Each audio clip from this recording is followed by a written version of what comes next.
రామేశ్వరం దగ్గర ఉన్నటువంటి ధనుష్కోడికి వచ్చినాం. ఇక్కడే రామసేతు నిర్మాణం జరిగింది కదా. అది లోపల పర్టికులర్ ప్లేస్ అంటూ అక్కడ ఎక్కడుందో తెలియదు. బట్ అయితే అక్కడ ఉంటుంది.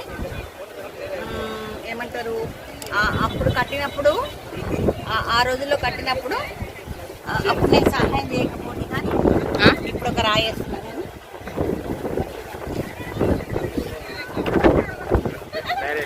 ఇప్పుడు నేను కూడా వేస్తున్నా. చాలా బాగుంది తెలుసు.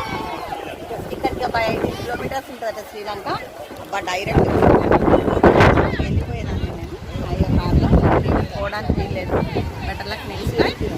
ఓకే, అయితే వస్తుంటే మాత్రము కొంచెం ఒక బాధ అనిపించింది. ఏంటంటే సునామీ వచ్చినప్పుడు ఒక 10,000 పీపుల్ అక్కడ పాపం చనిపోవడం జరిగిందట. అక్కడ అన్ని ఇళ్ళన్నీ కూడా పడిపోయినాయి. ఆ దృశ్యం చూడగానే కొద్దిసేపు మనసు కలిసివేసింది. నాకు చాలా బాధ అయింది. బట్ వాళ్ళ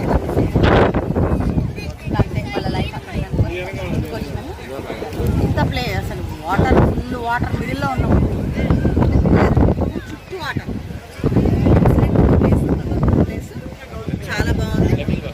అక్కడ తర్వాత ఫ్లెమింగోస్ కనిపిస్తున్నాయి చూడండి. అక్కడ అవి వలస వస్తాయట, వచ్చి గుడ్లు పెట్టి వెళ్ళిపోతాయి. ఆ గుడ్లు ఇక్కడ పక్షులు అవుతాయి. ఫ్లెమింగోస్ అంటే చాలా దూరం ఉంటుంది, అది ఎక్కువ కనిపించట్లేదు. అక్కడ మొత్తం ల్యాండ్ కనిపిస్తుంది. బట్ మొత్తానికి అక్కడ ల్యాండ్ కాదు, లైట్ గా చిన్నది కొంచెం పెద్దగా దీపం లాగా. ఇది ఇండియా ఎండ్ పాయింట్ కంప్లీట్ గా. Very happy. చాలా బాగుంది ప్లేస్ మాత్రం. Memorable place. ప్రతి వాళ్ళు కూడా లైఫ్లో ఖచ్చితంగా 1 టైం ఇక్కడికి వచ్చేసి కంపల్సరీ చూడాల్సినటువంటి ప్లేస్ ఇది. ఎంతసేపు మనం సిటీలో కొట్లాడుతూ అక్కడక్కడే 100 కిలోమీటర్స్ మారకే మనం ప్రయాణం చేస్తుంటాం. బట్ మొత్తం మనము ధైర్యం చేసి వస్తామంటే ఈ ప్లేసెస్ అని చూడొచ్చు. మెమరబుల్ ప్లేసెస్ అనమాట. ఎప్పటికీ కూడా లైఫ్లో గుర్తుండిపోతుంది.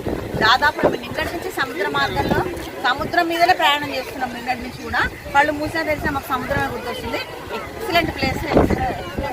మా హస్బెండ్ ముఖ్యంగా మా పాపకు నేను వెరీ థ్యాంక్స్ చెప్పాలి. ఎందుకంటే బిజీ షెడ్యూల్ దాంది అసలు. అయినా కూడా పోదాం మమ్మీ, వెళ్దాం నాన్న అనగానే ఓకే చేసింది. మా పాపకు వెరీ థ్యాంక్స్. తీసుకొచ్చినందుకు బాధ్యతగా మరి కార్లో కూర్చోబెట్టుకొని అపురూపంగా తీసుకొచ్చినందుకు మా హస్బెండ్కి very thank you so much.